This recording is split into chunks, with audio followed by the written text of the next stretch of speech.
So సప్తవర్ణిక silks ఈ పేరే ఎందుకు పెట్టారు? సప్తవర్ణాల్లో ఉన్న అందాలన్నీ మా చీరలో ఉంటాయి కాబట్టి. ఆల్సో ఇన్స్టాగ్రామ్లో ఆ ఒక్క పేరే ఖాళీగా ఉంది. చేయడానికి ఎన్నో వ్యాపారాలు ఉండగా చీర బిజినెస్ ఎందుకు పెట్టారు? నెపోటిజం. సరదా జస్ట్ ఫర్ ఫన్ మ్యాన్. బేసిక్గా మాది చేనేత కుటుంబం. గత 3-4 తరాలుగా మేము ఇదే వృత్తిలో ఉన్నాం. ఓకే, మన పెద్దవాళ్ళు ఏం చెప్పారో తెలుసుగా. తెలీదు. ఏంటి బాబా అన్న? తెలీదు. బేసిక్గా మనకి బాగా వచ్చిన పని, బాగా నచ్చిన పనిని వ్యాపారంగా మార్చుకుంటే మంచిదని చెప్పారు. అందుకే ఈ మధ్య గల్లీకో చీరల కొట్టు పెడుతున్నారు.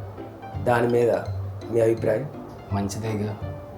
ఈ కాలంలో కూడా చీరలకి ఎంత ఆదరణ ఉందని తెలుస్తుంది. అందుకే ఒక కొత్త బ్రాంచ్ ఓపెన్ చేస్తున్నాం. కంగ్రాట్స్. ఎక్కడ? మార్కెట్లో ఇన్ని చీరల షాపులు ఉండగా వెతుక్కుంటూ సప్తవర్ణికాకే ఎందుకు రావాలి?